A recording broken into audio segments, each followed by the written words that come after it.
Αυτό πες σε όσους είναι άνω των 30 και βλέπουν Dragon Ball Karagyoji. Dragon Ball Karagyoji.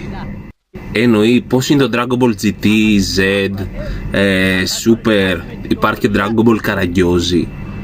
Ή εννοεί όπως είχαμε ο Karagyoji στο ναυτικό, ξέρω εγώ, ή ο Karagyoji στο δεύτερο παγκόσμιο, ο Karagyoji στο Dragon Ball.